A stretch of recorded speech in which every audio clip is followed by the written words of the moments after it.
Então, o nosso estudo hoje é livro de Ezequiel, capítulo 24, a parábola da panela.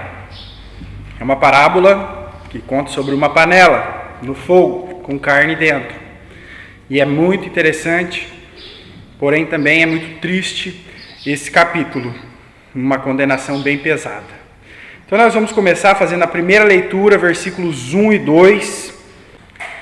E veio a minha palavra do Senhor no 9º ano, no 10º mês, aos 10 do mês, dizendo: Filho do homem, escreve o nome deste dia, deste mesmo dia, porque o rei da Babilônia se aproxima de Jerusalém neste mesmo dia.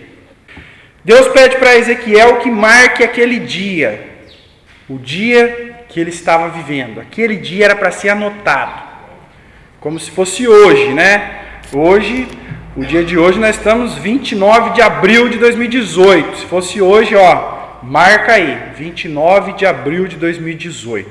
Marca. Por que dessa marcação? Porque nesse mesmo dia o rei da Babilônia está saindo para cercar Jerusalém, para fazer o cerco, para destruir a cidade, para destruir os moradores de lá. Tá? O que nós vimos dos capítulos 1 até no 23, Deus prometendo que seria feito. E o que nós vimos o povo, quando ouvia essa mensagem de Ezequiel, o que eles achavam? Que aquilo não ia acontecer. Os falsos profetas diziam: não, isso não vai acontecer não, ninguém vai destruir o templo de Deus, jamais alguém vai pôr a mão. Não, a cidade santa, fogo nas portas, muros derrubados, jamais isso não vai acontecer. E o povo sempre dava ouvido aos falsos profetas e não davam ouvidos a Ezequiel, que era um profeta verdadeiro do Senhor.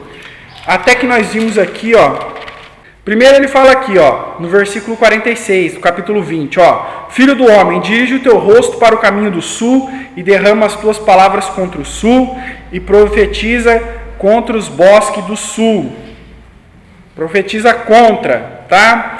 E no versículo 49 ele diz: E disse eu: Senhor Jeová, eles dizem de mim, não é este um dizedor de parábolas? Obrigado, irmão. Muito bem. Esse era o clima.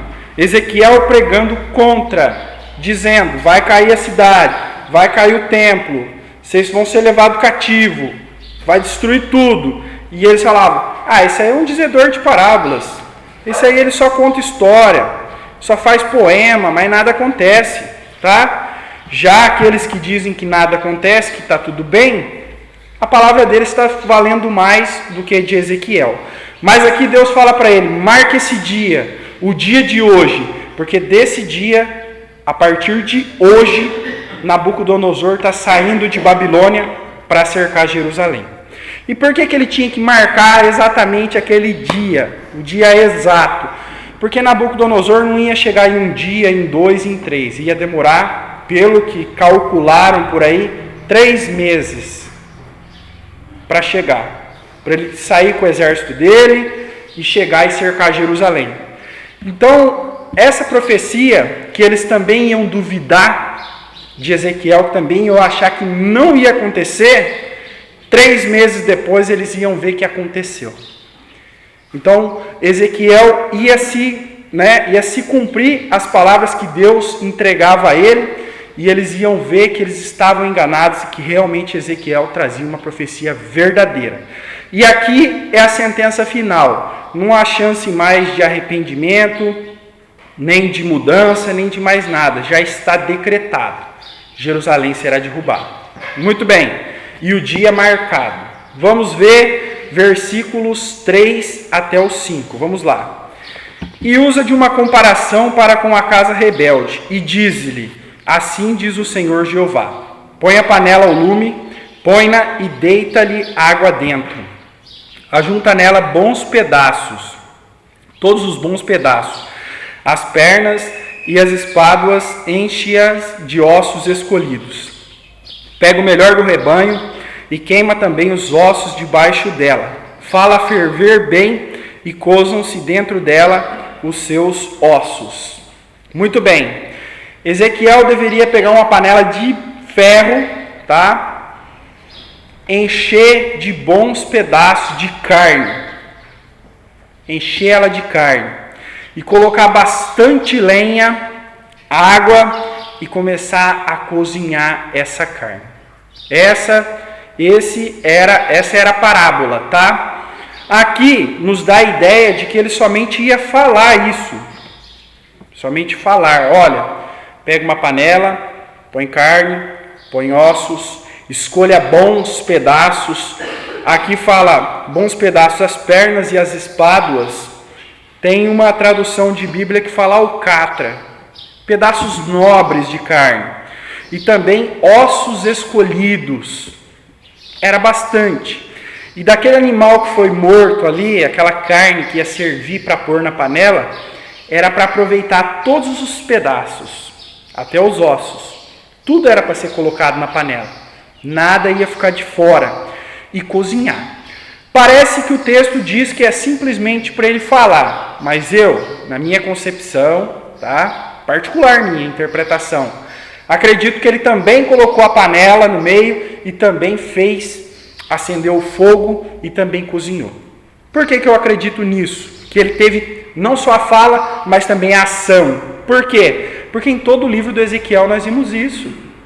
Nós vimos que ele fez um buraco na parede, saiu com a sua bagagem nas costas. Nós vimos que ele ficou 4 meses deitado em cima de um braço. Nós vimos que ele pegou o tijolo, desenhou a cidade de Jerusalém, cercou com toquinhos. Ele sempre fez essa pregação, essa mensagem dele como um teatro, como uma atuação. Aqui também não podia ser diferente. As pessoas iam ver ele cozinhando de uma forma estranha e diferente, tá? Ninguém coloca osso para cozinhar. Às vezes coloca um lá para derreter e tal, mas encher de ossos. E essa maneira dele cozinhar aqui é muito diferente, que nós vamos continuar vendo aqui como é que era preparada essa comida. Vocês vão ver que é bem diferente do natural, tá? Vamos lá. E vamos ver alguns exemplos. Parábola da panela já não é a primeira vez que aparece no livro de Ezequiel. Vamos lá no capítulo 11, que nós já vimos. Recordar e viver, né? Como diz o mundo aí, como é que é? Como diz aí o ditado, né? Então vamos ver aqui, capítulo 11, versículos 2 a 7, ó. E disse-me, filho do homem, estes são os homens que pensam na perversidade e dão ímpio conselho nesta cidade. Falando dos falsos profetas aqui, tá? E também dos chefes do povo, os políticos aqui. Os quais dizem, não está próximo o tempo de edificar casas. Esta cidade e a panela é a panela, e nós a carne.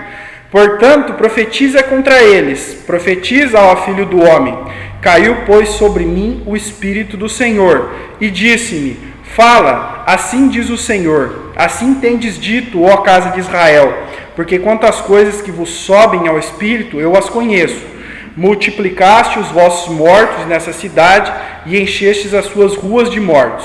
Portanto, assim diz o Senhor Jeová, vós mortos que deitastes no meio dela são a carne, e ela é a panela, a vós, porém, vos tirarei do meio dela. Tomaste a espada, e a espada trarei sobre vós, diz o Senhor Jeová. E essa parábola já foi usada, e nesse sentido aqui, está dizendo que os profetas e os chefes do povo, os líderes aqui no capítulo 11, que eles eram a carne e que eles seriam cozidos ali. E a panela, aqui nesse sentido, está representando Jerusalém. Porque Jerusalém, de certa forma, esteticamente falando, era parecido com uma panela, porque ela tinha grandes muros que cercavam. Então parece que aqueles muros seria a parede da panela, e quem estivesse lá dentro seria a carne que seria cozida, nesse sentido. Lá em Ezequiel 24, que é o nosso alvo do estudo de hoje, também é a mesma coisa. E nós vemos que os pedaços de carne aqui representam os chefes do povo, os sacerdotes, os profetas, os príncipes, né? No caso, os políticos, são os pedaços de carne, tá? E nessa panela aqui, nós não vemos ossos cozinhando, só carne. Então, carne, nesse sentido, representando os líderes, tá? É o melhor a melhor parte. Muito bem. Vamos lá em capítulo 4, versículos 1 a 3, para recordarmos como Ezequiel pregava, não simplesmente com palavras, mas ele atuava na sua pregação. Ezequiel capítulo 4, versículos 1 a 3. Olha só. Tu, pois, ó filho do homem, toma um tijolo e pô-lo-ás diante de ti e grava nele a cidade de Jerusalém. E põe contra ela um cerco, e edifica contra ela uma fortificação, e levanta contra ela uma tranqueira, e põe contra ela arraiais, e põe-lhe arietes em redor. E tu toma uma sertã de ferro e põe-na por muro de ferro entre ti e a cidade. E dirige para ela o teu rosto, e assim será cercada. E cercarás isto, e servirá de sinal à casa de Israel. Continuando. Tu também deita sobre o teu lado esquerdo, põe a maldade da casa de Israel sobre ele, conforme o número dos dias que deitarás sobre ele, levarás tua maldade, porque eu tenho fixados os anos da sua maldade, conforme o número dos dias. 390 dias levará a maldade da casa de Israel. Muito bem. Aqui o que nós vemos? Pega um tijolo, nós já estudamos, falando que era um tijolo mais ou menos desse tamanho aqui. Desenhou, fez um desenho do que seria a cidade de Jerusalém, cercou com toquinhos, representando o cerco à cidade, e pegou uma sertã de ferro. Vamos dizer, uma assadeira, uma chapa. Sabe aquela chapa que a gente põe no fogão de ferro grossa, a pessoa coloca ali para fazer hambúrguer, né? Fritar carne, fritar uma bisteca, aquela chapa, sertã de ferro é aquilo. Então ele ficaria deitado sobre seu braço, um pouquinho de tempo só, 390 dias. E aqui no contexto aqui de capítulo 4, ele estaria amarrado ainda. Mas isso, em cima do braço, segurando essa assadeira na frente. Representando o quê? A assadeira seria os muros, a proteção, tá? E o cerco de Nabucodonosor sobre Jerusalém. E ele ficou 390 dias num braço e mais um pouco de dias no outro braço, sentindo o peso do pecado de Jerusalém, de Israel, o pecado que eles cometiam, sentindo na própria pele, tá? Então nós vimos aqui que ele sim usava não só de palavras para pregar, mas também de atuação. Por isso que eu acredito que no caso da panela, ele também estava cozinhando. E aqui nós vemos que todo o alvo disso, de toda essa mensagem de Ezequiel, é dizer para o povo que Jerusalém seria cercada e que eles iam cozinhar lá dentro. Porque o texto diz que seria posto fogo nas portas da cidade, as casas seriam queimadas. E o fogo, no livro de Ezequiel, vamos dizer em 90% dos casos aqui, ele fala de fogo consumidor, do juízo de Deus, ira de Deus, por causa dos pecados. E os pecados não eram poucos. Quem esteve aqui domingo passado viu que não eram poucos. E pessoas aqui, os irmãos, até ficaram impressionados da descrição dos pecados. Não foi, irmão Sérgio? O irmão Sérgio ficou impressionado pelo que nós lemos no capítulo 23.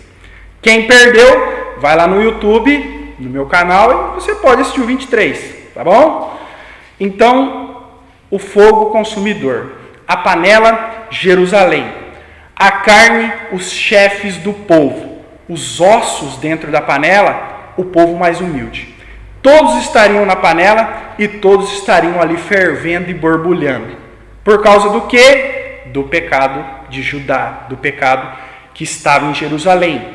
Qual é esse pecado? Tanto se falamos nisso, a simbologia do casamento.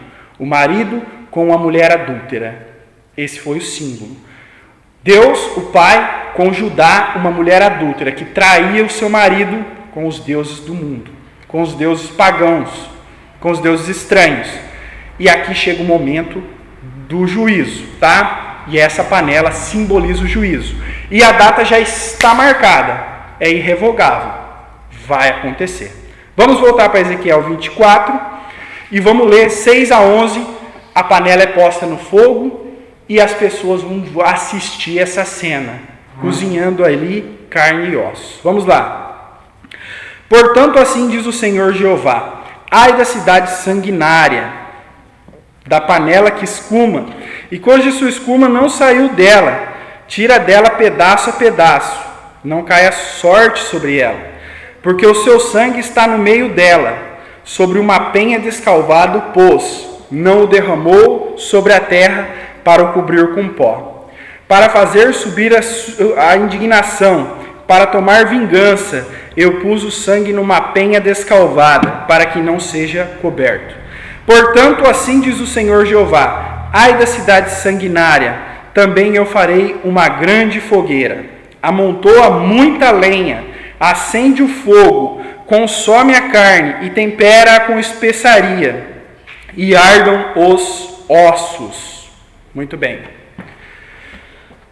Aquela fervura da carne com os ossos ia fazer uma espuma por cima, tá? Uma espuma. O que simboliza essa espuma? É o pecado aparecendo. Aquele juízo de Deus, como diz aqui, era indignação. E nós já estudamos essa palavra, indignação. O que é uma indignação? É uma ira justa. É quando você está irado, quando você está revoltado e tomando uma atitude, mas com justiça. Na hora certa. E essa espuma aparecia, tá? A espuma não é uma coisa agradável, depende do momento. É uma coisa ruim, né? Que dá náusea até, dependendo da espuma que você vê, tá? E diz o seguinte: o sangue daquela carne que foi cortada, né? Corta uma carne e sai sangue. Foi jogado numa penha, numa pedra. Uma pedra, você jogou o sangue como se fosse jogado nesse piso branco aqui. O que vai acontecer com o sangue derramado aqui? Ele vai manchar esse piso e ele vai ficar aparente. Ele vai ficar evidente. E aqui diz que não foi jogado, no versículo 7, não derramou sobre a terra para o cobrir com pó. Se o sangue é derramado na terra, logo um vento vai jogar um pó por cima e logo aquele sangue vai sumir. Não vai se perceber que foi derramado um sangue. Mas sobre a pedra, ele vai ficar ali. Enquanto ninguém limpar, ele vai ficar ali. Qual é o símbolo disso? Aqui Deus está tratando do sangue dos santos profetas que foram mortos em Jerusalém. Foram mortos por pregar a verdade. E o sangue desses profetas, simbolicamente falando, não foi derramado sobre a terra para logo ser esquecido. Foi derramado sobre a pedra para ficar ali marcado. Deus não esqueceu do sangue dos santos profetas que foi derramado porque pregavam a justiça e pregavam a verdade. E aquele sangue estava aparente, e aquele sangue clamava. Existia uma parábola em Israel nessa época, que o sangue aparente, ele clamava. Ele dizia: eu quero justiça. Porque se eu estou aqui, como se o sangue pudesse falar, se eu estou aqui derramado, se vocês estão me vendo, é porque alguém morreu. Alguém morreu. Se eu estou aqui, alguém morreu. O sangue, quando sai, você morre. E eu quero justiça. E Deus deixa esse sangue aparente dos profetas, para que eles saibam que se está fazendo justiça pelos pecados cometidos, tá? E por versículo 8, para fazer subir a indignação. Subir a indignação é o sangue clamando por justiça. Eu pus sobre a penha para tomar vingança, né? E aqui fala: amontoa muita lenha, acende o fogo, consome a carne, tempera com especiaria e ardam os ossos. Muito fogo, tá? Qual que é o tradicional? Vamos lá fazer. Eu que não manjo nada de comida, mas pelo menos um pouco eu sei. Vai pôr uma sopinha no fogo, põe no fogo alto. Começou a borbulhar, baixa o fogo, não é? Se deixar no alto, um arroz. Se deixar no fogo alto, vai secar, vai queimar, não é? Depois que alcançou a fervura, abaixa o fogo. Aqui não. Aqui era para colocar cada vez mais lenha, mais fogo, mais fogo. O que vai acontecer com a água aqui? Vai secar. E uma carne numa panela seca, o que acontece? Queima, não é? Então a intenção aqui não era fazer um jantar delicioso. A intenção aqui era queimar mesmo essa carne. É juízo, é fogo consumidor, tá? E o fogo era para separar a escória, né? 2 domingos atrás nós falamos da escória. Nós já vimos essa parábola de fogo com a intenção de purificar. Esse fogo era para purificar. Vamos relembrar. Ezequiel, capítulo 22, certo? Versículos 19 a 21. O mesmo tipo de parábola, uma panela com fogo. Só que nessa aqui, do capítulo 22, não era alimento, era metais. E a intenção era separar o metal sujo do metal nobre. Capítulo 22, 19 a 21. Vamos ler. Portanto, assim diz o Senhor Jeová: pois que todos vós vos tornastes em escória, eis que eu vos ajuntarei no meio de Jerusalém. Escória, para quem não sabe, é o quê? Quando você pega, vamos supor, uma aliança de ouro. Aí você pega, não uma aliança, muito ouro. Aí você coloca numa forja para derreter. Aí você começa a derreter aquele metal, o ouro. Você fala, eu quero só o ouro. Quando você estiver derretendo, o que tiver no meio desse ouro aqui, que não é ouro puro, vai subir e vai ficar por cima. Chama-se escória isso. É o metal que você não quer. É sujeira, é impureza dentro do metal. Então o ferreiro lá, quem mexe com aquilo, ele pega uma pazinha e tira aquela parte de cima, aquela escória, e joga fora. Aquilo não é metal bom. Não é aquilo que ele quer o que está por baixo. Então aqui diz, né? Portanto, assim diz o Senhor Jeová, pois que todos vós vos tornaste em escória. Todos vocês são metal ruim. Todos vocês são metais desprezíveis, eu não quero. E eu vos ajuntarei no meio de Jerusalém. O fogo vai aquecer e vocês vão ficar no meio. Metal ruim. Vocês não prestam. Vocês não é aquele metal que eu esperava. Tá? Como se ajuntam a prata e o bronze e o estanho no meio do forno para soprar o fogo sobre eles, a fim de se fundirem, assim vos juntarei na minha ira e no meu furor, e ali vos fundirei. E congregar-vos-ei e assoprarei sobre vós o fogo do meu furor, e sereis fundido no meio dela. Deus, quando plantou Jerusalém, simbolicamente, quando trouxe o povo, tirou da terra do Egito e colocou ali, esperava que no futuro ele encontraria um metal bom, ouro, prata, coisas boas, mas só encontrou metal ruim, ferro, estanho, só coisas ruins. E nesse fogo, a intenção era de tirar a escória e encontrar metal bom. Mas aqui no 22 nós vemos que só tinha escória. O povo estava completamente corrompido. É claro que tinha uma porcentagem de gente boa ali, de crentes fiéis verdadeiros, de verdadeiros servos de Deus, mas era muito pouco. A grande era metal ruim. Aqui, voltando para Ezequiel 24, é o mesmo sentido. É fogo consumidor com a intenção de separar os bons. Mas parece que aqui Deus quer queimar todos mesmos, tá? Todos. Não vai sobrar ninguém? Muito pouco. Porque aqueles que deveriam ser retirados, eles já tinham sido tirados na primeira leva do cativeiro babilônico. Ezequiel não profetizava dentro de Jerusalém. Ele estava às margens do rio Quebar. Ele estava separado. Daniel profetizava na Babilônia. Parece que a primeira leva foi para tirar aqueles que eram sinceros e também aqueles que deveriam ficar para manter, né, as tribos ainda vivas. O resto que ficou para a segunda leva do cativeiro era somente a escória mesmo. E esse era para ser queimado. Vamos voltar para a panela.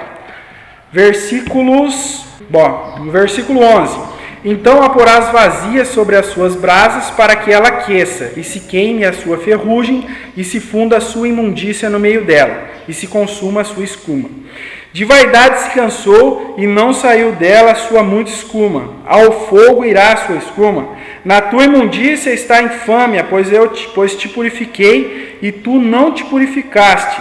Nunca mais será purificada da tua imundícia, enquanto eu não fizer descansar sobre ti a minha indignação. Eu, o Senhor, disse, será assim e o farei.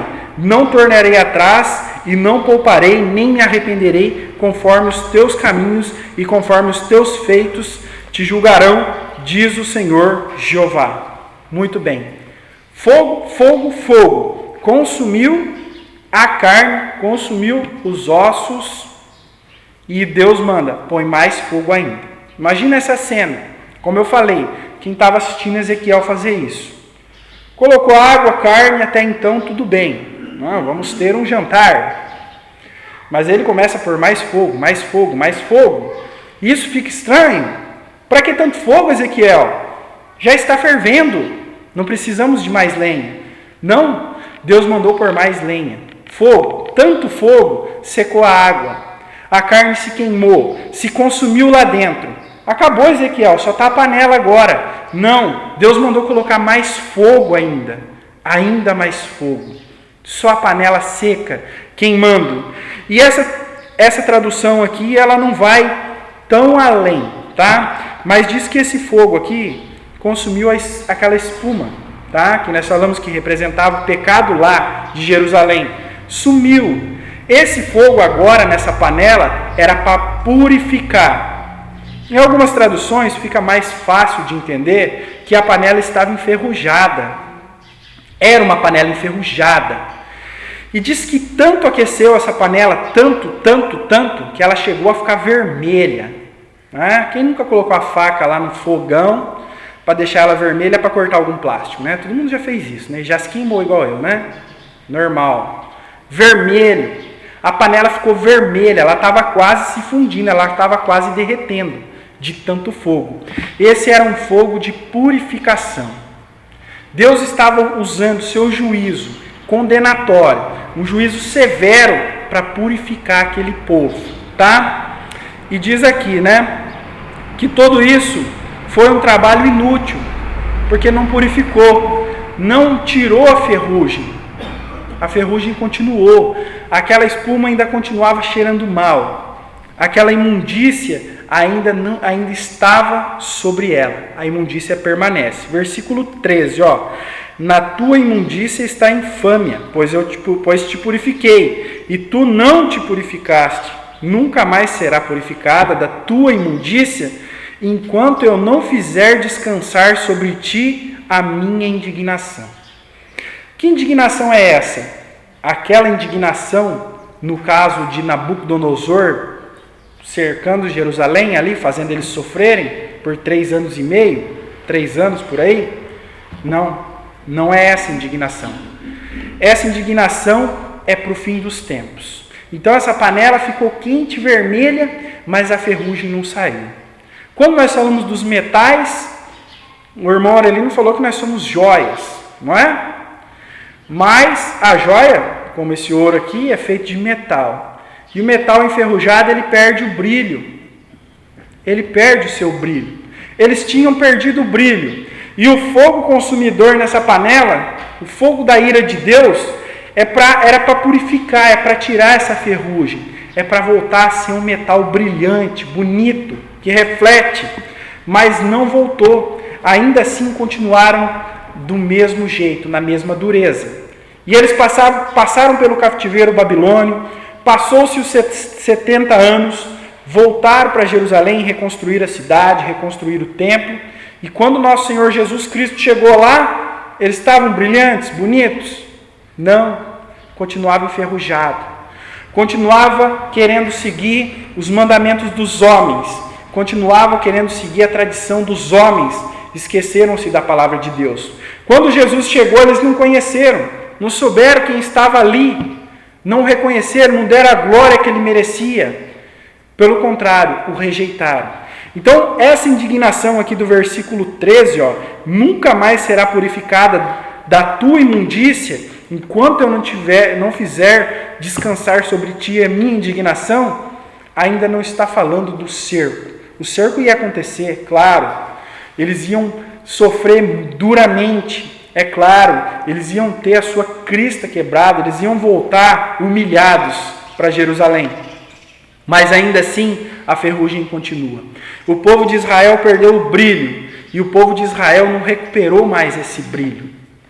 Eles só vão recuperar o brilho quando Deus acender essa panela ainda muito mais quente do que Ezequiel, na grande tribulação, no fim dos tempos. Somente com esse fogo, que nós já vimos no livro de Apocalipse, quantas pragas, quanta dor e sofrimento será derramado em Jerusalém na grande tribulação, para que realmente ela fique purificada e saia toda a ferrugem, ela fique bem areada, brilhante, assim como Deus planejou desde o princípio. Tá? Muito bem. Então, o assunto da panela nós já resolvemos, já ficou bem claro a todos. Depois na escolinha a gente pode voltar a falar da panela, mas já ficou bem claro o que simboliza essa panela, tá? Juízo de Deus. Pedaço de carne, chefe do povo. Pedaços de ossos, os demais. Todos na mesma panela, todos cozinhando. Aquecer extremamente, sobremaneira, queimar tudo, a ponto de quase derreter essa panela. Mas a panela sobreviveu. Jerusalém sobreviveu ao ataque. Toda, destruída, mas sobreviveu. Foi reconstruída. Isso tudo Deus usou de toda essa indignação para purificar aquele povo. Ainda que uma ferrugem ficou.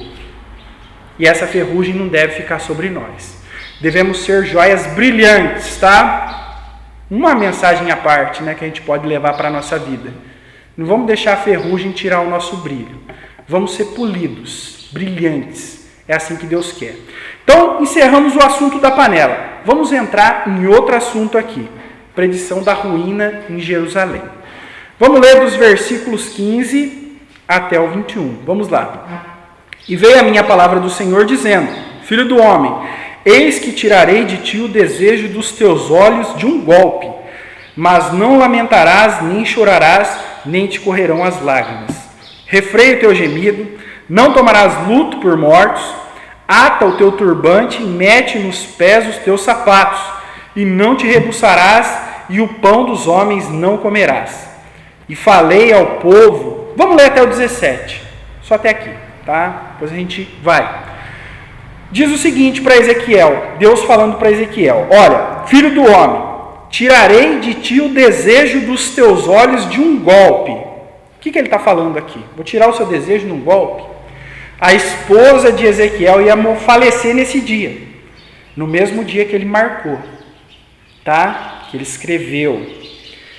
O desejo dos teus olhos, a mulher de Ezequiel, a sua esposa, era o desejo dos olhos dele. E diz que ela seria morta, e realmente ela faleceu naquele mesmo dia, tá? E qual que era a tradição dos israelitas ali, quando morria uma pessoa, principalmente uma esposa? Ainda mais quando era o desejo dos olhos dele. Era um mês de pranto, tá? Ia se vestir de saco, ia tirar o turbante da cabeça para que vissem que o cabelo dele estava todo despenteado, porque ele não estava cuidando da sua beleza, a barba ia ficar desarrumada, ele ia ficar descalço com os pés no chão, cinza sobre a cabeça. Esse era um luto bem duro, sofrido para quem perdia um ente querido. Essa era a tradição. Então a mulher de Ezequiel faleceu. O direito que ele tinha era de passar por esse luto, chorar a sua esposa, que ele amava, se vestir como um farrapo, ficar triste, com o seu semblante, como uma pessoa que acorda de madrugada, um rosto ruim, despenteado, descabelado, descalço. Esse era um direito dele, lamentar a morte da sua esposa. Mas, o que Deus fala para ele? 17. Vamos ler o 16 mesmo, aqui no finalzinho. Mas não lamentarás, nem chorarás, nem te correrão as lágrimas. Refreia o teu gemido, não tomará luto por mortos.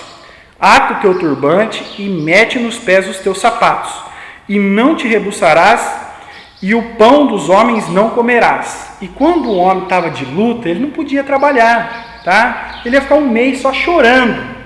Hoje em dia, a mulher perde o marido aí, uma semana depois já está casando outra vez, Aqui é diferente. Era um mês de choro mesmo.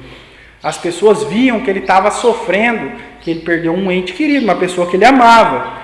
Mas Deus fala para ele, não vai ficar com roupa de luto, não vai ficar com o cabelo despenteado, não vai ficar com cara de choro, refreia o teu gemido, fica com uma cara boa, tá? E o pão dos homens você não vai aceitar. Por quê? Ele não trabalhava, então as pessoas iam trazer comida para ele. Você está lamentando a morte da sua esposa, nós vamos te alimentar esse mês aí, depois você volta a trabalhar. Ezequiel não era para fazer isso, tá? É bem triste, né? Devia ser um golpe assim para ele, uma coisa muito ruim para ele. Puxa, a minha esposa morreu e eu não posso chorar e nem lamentar a morte dela. Mas isso tinha um sentido. Deus queria passar uma mensagem através disso.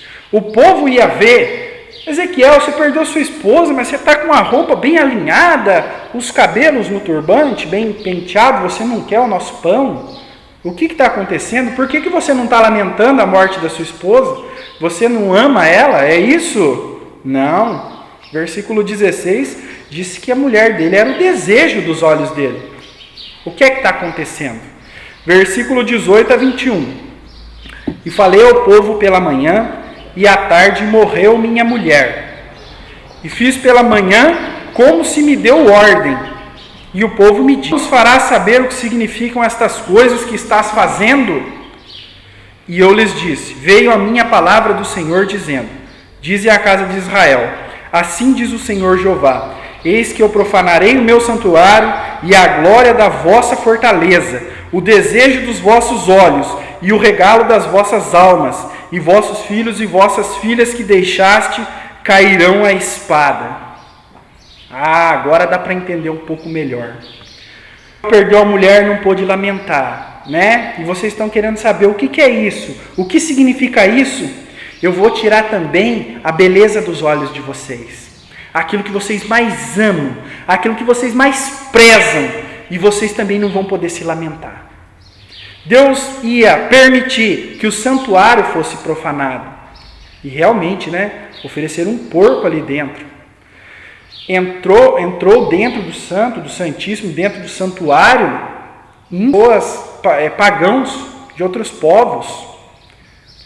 Os utensílios da casa de Deus foram roubados, levados à Babilônia. A cidade foi destruída. Eles sentiram, eu acho que para o povo de Israel, eu acho que era uma dor maior perder a cidade e o templo do que perder a própria esposa. Esse era o sentido. Ezequiel perdeu a beleza dos olhos dele. E eles perderam também o brilho dos olhos deles, que era Jerusalém e o templo, a cidade santa. E eles não poderiam lamentar também isso. Porque os que estivessem lá dentro iam ser mortos. Os que escapassem, que conseguissem escapar disso, ia ser levado como escravo. E no dia seguinte já ia estar trabalhando de escravo para Nabucodonosor. Eles não poderiam lamentar essa perda. Então Ezequiel estava passando para eles o seguinte, assim como eu perdi a minha esposa, vocês vão perder aquilo que vocês mais prezam, a cidade e o templo. E vocês também não vão poder lamentar isso, não vão poder chorar isso, tá? No dia seguinte vocês estarão sendo arrastados à Babilônia e vão ficar cativos lá. Esse é o castigo. Esse é a chama na panela. Por causa da idolatria, por causa dos pecados que se praticavam em Jerusalém. Triste, não é? Então eles poderiam ver toda essa tristeza, 3 meses depois aconteceria. E eles iam entender que Ezequiel era um profeta de Deus verdadeiro e sincero, e que as palavras dele eram verdadeiras, tá? Trazendo para os nossos dias, até agora nós não pegamos muito dessa mensagem para aplicar hoje. O que é a beleza dos nossos olhos? Eu quero dizer para vocês que eu não estou falando das igrejas lá fora, eu não estou falando da nossa igreja em Bauru ou em Ourinhos, eu estou falando dessa aqui, ó, Santa Cruz do Rio Pardo, tá? Esse endereço. Qual é a beleza dos nossos olhos? Está no templo? Infelizmente muitos têm a beleza dos olhos esse templo, essas paredes, tá? Não é isso que Deus quer de vocês. Dos israelitas, a beleza dos olhos deles era ter o templo lá, era praticar aqueles rituais, aqueles ritos toda semana, era estar ali todo ano. as festas judaicas, a cidade, essa era a beleza dos olhos deles. Mas eles se esqueceram de Deus, dos seus mandamentos, dos seus estatutos, esqueceram de guardar a palavra de Deus. Ainda que amassem o templo, ainda que amassem a cidade, Deus queria o amor para ele. E muitas pessoas amam o templo, amam estar aqui, esquecem que aquilo que nós devemos amar de verdade é Cristo, nosso Senhor, o nosso noivo, a quem nós aguardamos.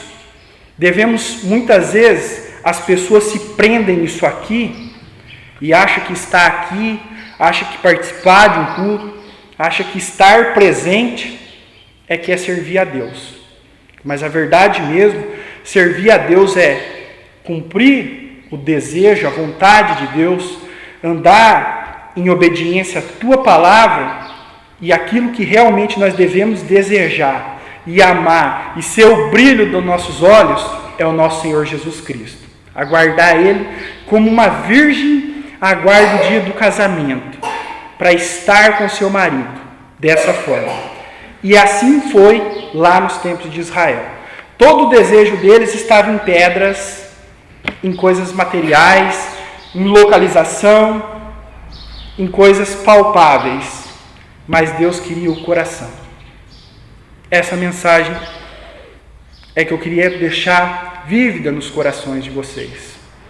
Que nós devemos servir a Deus em espírito e em verdade, como o Senhor Jesus nos ensinou, e colocar os nossos olhos, o nosso coração naquilo que realmente importa, Cristo, e viver em obediência à tua palavra. E vamos encerrar com 2 versículos aqui, tá? Eu li até o 21? Até o 21. Vamos lá então. Vamos lá, onde eu estou aqui, beleza. 22 em diante. E fareis como eu fiz, não vos rebuçareis e não comereis o pão dos homens. E tereis nas cabeças os vossos turbantes, os vossos sapatos nos pés. Não lamentareis nem chorareis, mas definhar-vos-eis nas vossas maldades, e gemereis uns com os outros. E assim vos servirá Ezequiel de sinal, conforme tudo quanto fez, fareis. Quando isso suceder, então sabereis que eu sou o Senhor Jeová. E vocês vão imitar o que ele fez. Vai perder o mais precioso e não vai poder chorar e nem lamentar. 25 a 27. E quanto a ti, filho do homem, não sucederá que no dia que eu lhes tirar a sua fortaleza, o gozo do seu ornamento, o desejo dos seus olhos, a saudade das suas almas e os seus filhos e suas filhas, nesse dia virá ter contigo algum que escapar, para tu fazer ouvir com os seus ouvidos? Nesse dia abrir-se-á a tua boca para com aquele que escapar, e falarás por mais tempo, não ficarás mudo, assim virás a ser para eles um sinal maravilhoso, e saberão que eu sou o Senhor. Ezequiel, assim como você reclamou aqui no capítulo 22, o povo fala que eu sou um dizedor de parábolas, que eu só conto história e nada acontece, que eu faço teatrinho e não vira nada. Ezequiel, a sentença foi dada, você marcou o dia. Nesse dia, a partir de hoje, Nabucodonosor está levando suas tropas para Jerusalém. A cidade vai ser queimada com uma panela no fogo. Eles vão ser levados, sem poder se lamentar. Mas eu vou deixar que escape algum, pelo menos um, para vir aqui confirmar o seu testemunho. Para confirmar as palavras que eu disse através de você, Ezequiel. Pelo menos um vai escapar. E você, olha aqui, ó, verso 27. Nesse dia abrir-se-á a tua boca para com aquele que escapar, e falará por mais tempos e não ficará mudo. A sua voz não vai ficar calada, igual aqueles que tiram sarro de você. Você fala e nada acontece. Assim virás a ser para eles um sinal maravilhoso, e saberão que eu sou o Senhor. E saberão que o Deus que falou através de você que é o Deus verdadeiro. E o Deus que falou através dos falsos profetas vai ficar envergonhado. Um dia nós vamos chegar nessa passagem, mas vamos dar uma lidinha aqui. Capítulo 33, versículo 21. Daquele que escapou e foi lá contar. E sucedeu que, no ano duodécimo, no 10º mês, aos 5 do mês do nosso cativeiro, veio a mim um que tinha escapado de Jerusalém, dizendo: ferida está a cidade. E isso se cumpriu. E Ezequiel ficou, sendo um grande sinal para eles, um profeta que falou a verdade. Da mesma forma, nós podemos tomar como exemplo Ezequiel, que falava e nada acontecia. E as pessoas zombavam dele. Isso não vai acontecer nunca. Ezequiel, quanto tempo você está falando? Isso não vai acontecer. Da mesma forma, hoje nós pregamos o Evangelho e as pessoas também, não dão a mínima. Acho que isso nunca vai acontecer. Mas um dia, a palavra que nós pregamos irá se cumprir. E nós seremos um sinal nesse mundo. É verdade. Aquilo que os crentes falavam aconteceu. Então, essa é a mensagem de hoje, no capítulo 24 de Ezequiel.